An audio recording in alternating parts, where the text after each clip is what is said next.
My husband mocked my career at our son's graduation. Then I took the stage. I could hear the applause echoing through the auditorium.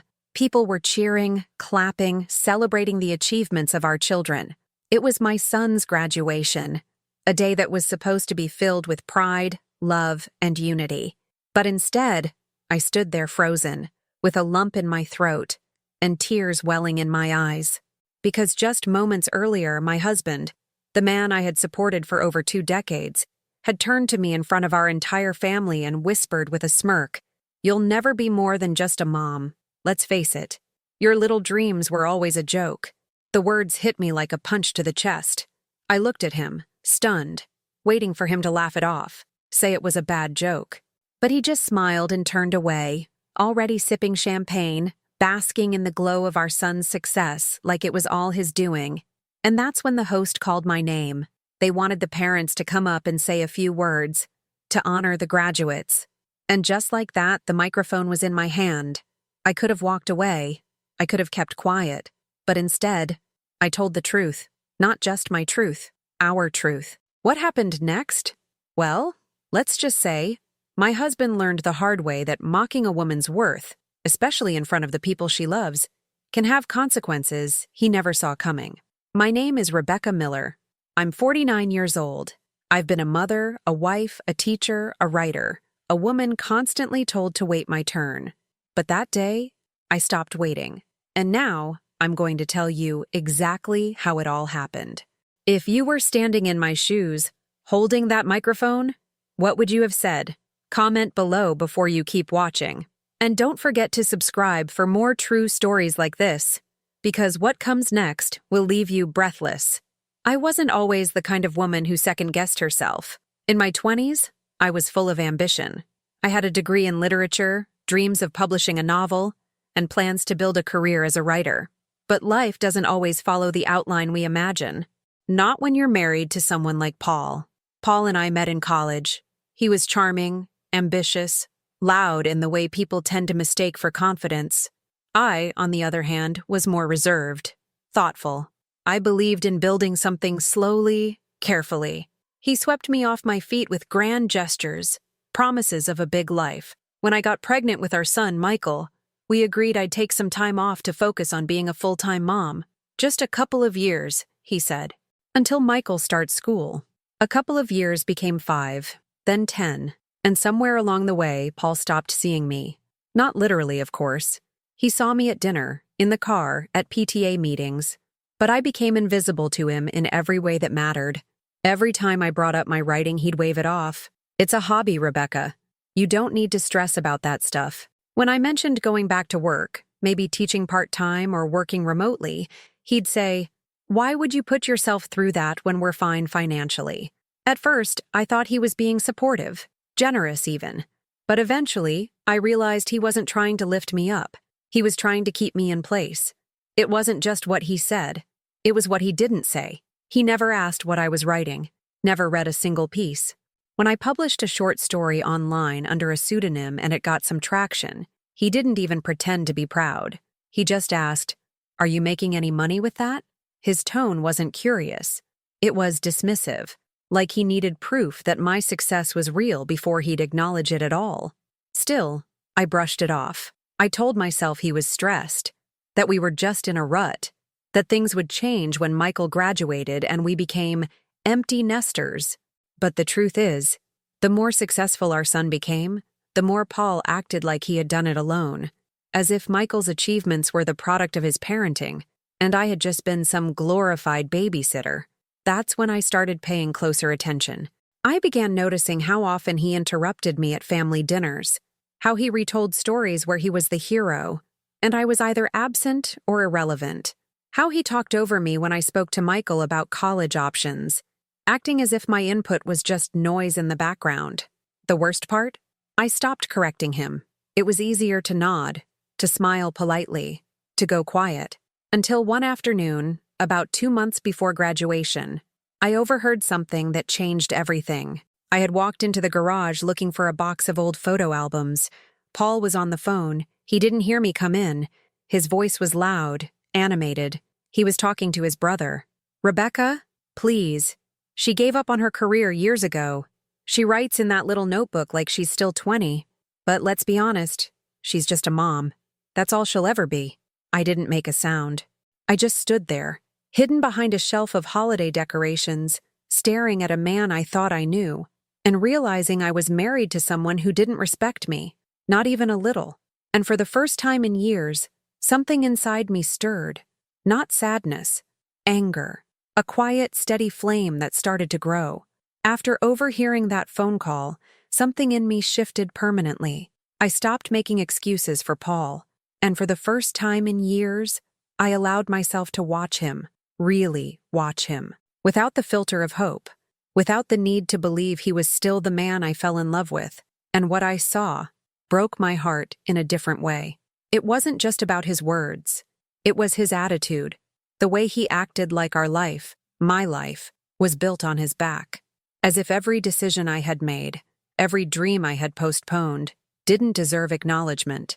At first, I thought the betrayal was emotional, his refusal to see me as an equal.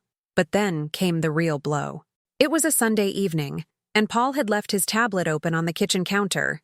He was upstairs with Michael, helping him practice for his graduation speech. I didn't mean to snoop. Truly, I didn't. But the screen lit up, and a notification caught my eye. It was an email. Subject line: "Loved seeing you this weekend." My heart stopped. I opened it. It was from a woman named Vanessa. The message was short, but unmistakable. "Can't stop thinking about your hands on my back. You've gotten bolder lately. I like it. Let me know when you're on another business trip. I'll bring the wine this time. XV." I stood there, frozen, my hands trembling, the blood rushing in my ears. My first instinct was denial. This couldn't be real. Maybe it was a spam message. Maybe it was someone from work playing a joke. But then I looked further. There was an entire thread. Emails stretching back nearly a year. Some flirtatious. Some explicit. Photos. Hotel confirmations. A few with timestamps that matched weekends he'd claimed to be at networking retreats. I felt like I had been punched in the stomach. And the worst part? It wasn't even the betrayal itself. It was the clarity that followed. This wasn't new. I had just refused to see it. All the signs had been there. The sudden interest in cologne, the new gym membership, the extra-long strategy meetings that ended with him coming home late and cold, smelling like hotel soap. I thought he was reconnecting with himself. Turns out, he was just redirecting his attention. But the cruelest part of it all? He still mocked me, still belittled me, still treated me like I was beneath him, even while he was lying to me behind my back. He didn't even have the decency to fake kindness while he cheated. He had grown so comfortable in his power over me that he didn't feel the need to hide his contempt. I didn't confront him that night. I didn't cry or scream or throw his things onto the lawn. Instead, I closed the tablet, went upstairs, and tucked myself into bed beside the man who had betrayed me in every way imaginable, emotionally, spiritually, and now physically. I lay there in silence, watching the ceiling, and I realized something else. Paul thought I was weak. He thought my silence meant surrender. He thought calling me just a mom stripped me of power. But he had forgotten something. Mothers don't give up. We observe, we endure, and when the time is right, we rise. And I knew right then, I wasn't going to collapse. I was going to fight back, but not with shouting, not with drama. I was going to use the one thing he had always underestimated, my voice. It's funny how betrayal sharpens the senses. In the days that followed, everything became clearer. My routine didn't change on the surface. I still made breakfast, answered emails, helped Michael finalize his college paperwork. But underneath, something fundamental had shifted. I had a plan forming, not a dramatic revenge fantasy. Something quieter, smarter, something Paul would never see coming. I started by collecting things. No, not evidence for a divorce lawyer. Not yet. I collected proof of myself. I gathered every article I'd written under my pseudonym, the short stories, the essays, the freelance work I'd done in the middle of the night while my family slept. I polished my portfolio, reached out to editors who had shown interest, rebuilt a version of myself I had hidden away for over 2 decades. All this, while smiling across the dinner table, While listening to Paul brag about how Michael's speech had been selected for the ceremony, he didn't notice a thing. And of course he didn't. He had never looked at me with curiosity, only expectation. I was supposed to stay in place, stay small, but I was already taking up space again, quietly, strategically. And then came the email that shifted the ground beneath my feet. One of my essays, an honest, painful reflection about motherhood and invisibility, had been picked up by a respected online journal. It was going to be published just 2 days before graduation. The editor asked if I wanted to attach my real name to it. I stared at that email for 10 full minutes. Publishing it under my name would mean Paul, and the rest of the world, would see it. My story, my thoughts, my voice. Part of me was scared, but the rest of me was ready. I replied, "Yes, please credit it to Rebecca Miller." The next few days passed in a blur. Paul remained oblivious, too wrapped up in the graduation details, in ordering champagne, in choosing the perfect tie. He gave a toast at our family dinner the night before the ceremony, raising his glass to hard work, sacrifice, and strong parenting. He never said my name. He didn't have to.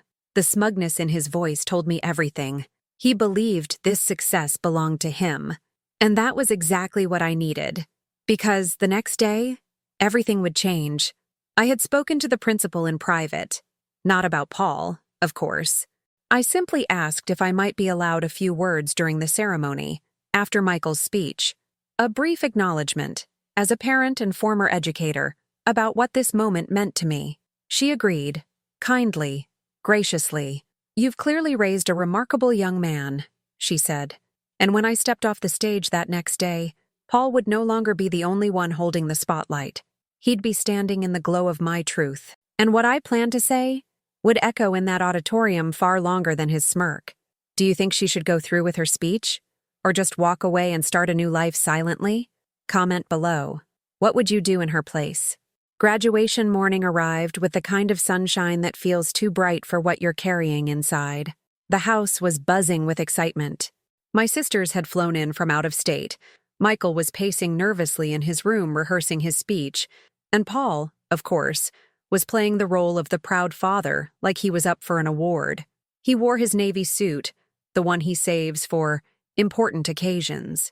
He adjusted his cufflinks 3 times in front of the mirror and practiced his smile like it needed rehearsal. Meanwhile, I dressed in silence. I wore a simple navy blue dress, understated but elegant. I pinned my hair back, touched up my lipstick, and looked in the mirror not for beauty, but for strength. Because I knew that within a few hours, I wouldn't be just a mom anymore. Not in Paul's eyes, not in anyone's. I printed a single copy of my published essay and folded it carefully, slipping it into my purse. I didn't know yet if I'd use it. I just wanted it close, like armor. The ride to the school was uneventful. Paul drove, joking with Michael in the back seat. I sat quietly, offering the occasional smile, nodding when asked a question, pretending everything was normal. And that was the key, pretending. I had learned over the years how to make myself invisible, how to be the supportive wife, the pleasant hostess, the agreeable partner. Now I was using those same tools, not to shrink myself, but to prepare. When we arrived at the school, we took photos in front of the main building. Michael looked radiant, tall, confident, his cap slightly crooked in a way that only made him more charming. Paul wrapped his arm around my shoulder in one of the photos, smiling like we were the perfect couple. If only he had known. We sat in the audience as the ceremony began. Speeches, music, proud applause, all the things you'd expect. Then came Michael's moment. He stood up on stage, looking calm and collected, and began his speech. About hard work, about the teachers who believed in him, about the quiet moments of doubt that no one sees but matter most. At one point, he looked right at me and said, "To my mom, who taught me that silence isn't the absence of strength. It's often the beginning of it." I didn't cry. I thought I would. But in that moment, I only felt stillness, like something in me had been waiting years to hear those words. And then the principal took the mic. "Before we close, we'd like to invite one more voice to the stage. Someone who's not only the parent of our outstanding graduate, but also a writer, an educator, and someone we're proud to have in our community, Mrs. Rebecca Miller. Paul turned to me, surprised. His eyebrows lifted. "You're speaking?" he whispered. I smiled gently and said, "Apparently I have a few things to say." As I stood and walked to the stage, I heard murmurs. Family, friends, neighbors who hadn't seen me in any spotlight before. The microphone felt heavier than I expected. But when I looked out at the audience, I didn't see strangers. I saw every woman who had ever been dismissed. Every mother who had sacrificed her identity for the good of her family. Every person who had been told, "That dream isn't for you." And suddenly, I wasn't afraid. I took a deep breath, and I began to speak. As I stood there looking out over the crowd, I realized something unexpected. I wasn't nervous anymore. The auditorium was full, rows and rows of people I knew, others I didn't. Michael sat proudly in the front row, his cap now slightly askew from all the hugging and applause. Paul sat beside him, legs crossed, wearing that same smug expression he always wore when he felt the spotlight drifting from him. I held the microphone and began. "I want to thank the school for allowing me to speak today, and my son Michael, for being the extraordinary young man he is. You've always made me proud. But today, I want to talk not just as a mother, but as a woman." A few people shifted in their seats, curious, cautious. For many years I believed that being a good mother meant shrinking, that my dreams, my voice, had to be put away so my family could shine. I believed that if I gave everything, someday someone would give something back. I glanced at Paul. He wasn't smiling anymore. Invisible things don't get thanked. They don't get remembered. And when people stop seeing you, they also stop hearing you. I paused, looked down for a moment. Then I pulled the folded essay from my purse. This week, a piece of my writing was published. It's about silence, about how a woman can lose herself slowly, over years, by giving too much to someone who takes her for granted. I unfolded the paper and held it up. This story is mine, and it no longer belongs to the shadows. I didn't read it out loud. I didn't need to. Just showing it was enough. I looked back at the audience and ended simply, "Today is about beginnings. For Michael, for all the students here, but it's also a beginning for me, because I am no longer waiting for permission to be seen." The applause started slowly, hesitant at first, and then grew. My sisters were standing. So was Michael. His eyes were shining. But Paul? He wasn't clapping. He was frozen, and I watched as he pulled out his phone. He scrolled quickly, clearly searching. Moments later, I felt the vibration in my handbag. He had texted me. "What the hell is this? You're embarrassing me. Call me. Now." I didn't respond. Instead, I walked off the stage to join my family, my real support. But the moment I reached the lobby after the ceremony, I found Paul waiting for me alone, jaw tight, voice low. "What was that stunt up there? You're trying to humiliate me now? In public?" I looked at him calmly. "That wasn't about you, Paul. But I guess if the shoe fits, you really want to play this game? What do you think people are going to say when they find out about Vanessa?" Ah, there it was. The slip. He had just confirmed everything, right there, in the open. I tilted my head, pretending to be surprised. "Oh, so you are still seeing her?" His face went pale. He realized what he'd done. There were people just a few feet away, teachers, neighbors, our son. He grabbed my arm, lowering his voice. "Let's talk at home." But I pulled away. "No, Paul. We're done talking." And that's when I dropped the final card I had kept hidden. By the way, the essay? It went viral this morning. Over 20,000 shares. I've been invited to speak on a podcast next week. One about women reclaiming their voices. He blinked, speechless. "And the part I love most?" I added. I signed it with my real name. Then I walked away. And this time, I didn't look back. In the days following the graduation, my life changed. And not just quietly. The essay continued to spread. I received messages from women across the country, mothers, daughters, teachers, retired professionals, all thanking me for putting into words something they had lived but never dared to speak. Some called it brave. Others said it felt like I had written their story. And for the first time in a long, long time, I felt seen. Paul, on the other hand, was unraveling. His silence turned into snide remarks. then into cold wars around the house, then finally into desperation. He tried to talk to me as if nothing had happened, tried to praise the essay, called it impressive, even though he hadn't read it beyond the headline. When that didn't work, he tried guilt. "You made me look like a fool, Rebecca." I looked at him and simply replied, "No, Paul, you made yourself look like a fool. I just stopped hiding it for you." I didn't yell. I didn't throw things. I didn't need to, because I had already won. Not in some loud, vengeful way, but in the quiet, dignified way that rattles a man like him more than any scream ever could. While he scrambled to protect his image, I was already taking my next steps. I got an offer to teach a summer writing course at a local college, something part-time, something just for me. When I told Michael, his face lit up. "It's about time, Mom." The way he said it, with love, without hesitation, reminded me of who I had raised. A man who saw women as equals, as forces, as people with voices worth hearing. That was my legacy. Not Paul's name, not his money, not his reputation. Michael was my greatest work. And now I was ready to create something new. Paul kept trying to bargain. He asked if we could start over, maybe go on a trip, reconnect. He even suggested I take a break from writing, just to let the attention settle. That was the final straw. I told him, calmly and clearly, that I wanted a separation. His face contorted, not with heartbreak, but with indignation, as if the idea of me leaving was more offensive than everything he had done to drive me away. "You're really throwing away 25 years?" he snapped. I looked him straight in the eyes and said, "No, you did. I'm just finally done picking up the pieces." And with that, I walked into the next phase of my life, not alone, but lighter. I moved in with my sister for a while. I filled my days with teaching, writing, rediscovering old parts of myself. I even started outlining a book, part memoir, part collection of essays. The title? Just a Mom, because I wanted to reclaim the phrase he had weaponized, not as an apology, but as a declaration. We are never just anything. We are stories. We are roots. We are storms disguised as shelter.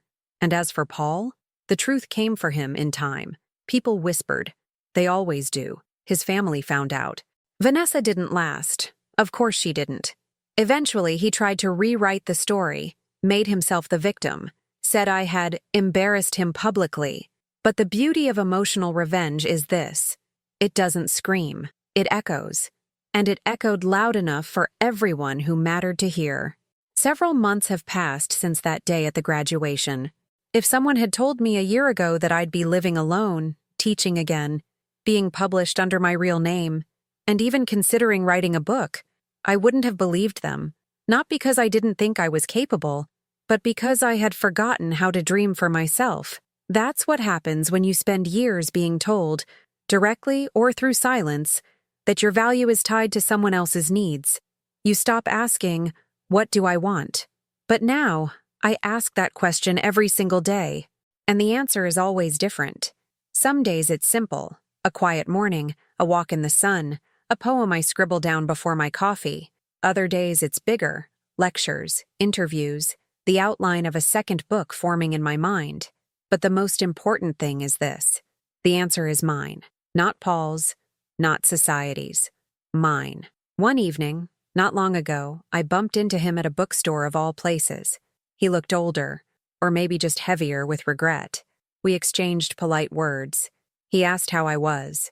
I said, "Happy." He smiled, the kind of forced smile people wear when they realize they've lost something they didn't think they needed, until it was gone. Before we parted ways, he said, "You always had a way with words. I just didn't see it then." I looked at him calmly and replied, "You didn't want to see it. That's the difference." And then I walked away, not with bitterness, but with peace, because I wasn't seeking revenge anymore. I had already won, by reclaiming myself, by showing Michael what self-respect looks like, by refusing to be silenced, by refusing to shrink. And if there's one thing I've learned, one thing I wish every woman who has ever been called just anything could hear, it's this. You are allowed to begin again, no matter how long you've been quiet, no matter how much they've convinced you that your time is over. It isn't. You are still becoming. Every time you speak your truth, even if your voice trembles, you come back to life. And life, real life, is louder than any insult ever whispered behind your back. That day at the graduation wasn't just the end of a chapter. It was the beginning of an entirely new book. Not the one I thought I'd write when I was 20, full of ambition and plans. No. This one is better, because it's honest. It's built from pain, clarity, and the kind of strength that only comes when you've had to rebuild yourself from the inside out. I used to believe that forgiveness meant staying. That love meant sacrificing yourself over and over until there was nothing left. But now I know the truth. Forgiveness sometimes means walking away. Love, real love, includes yourself, and sacrifice should never cost your soul. I look at my life now, and I see a woman who was never weak, just silenced. A woman who waited too long to be seen, but once she was, she refused to disappear again. Paul may have mocked me. He may have said I'd never be more than just a mom. But here's what I know now. Being a mother is a sacred, powerful thing. And being just anything? That was never the truth. Because I am not just a mom. I am not just a wife. I am not just a woman. I am a force. And so are you. Have you ever had to reclaim your voice after someone tried to silence you? Did you ever walk away to protect your peace? Tell me your story in the comments. I want to hear it. And if this story touched you, if it reminded you of your own strength or someone you love, leave a like, share it with a friend, and subscribe to the channel, because this was my story. But next time, it could be yours.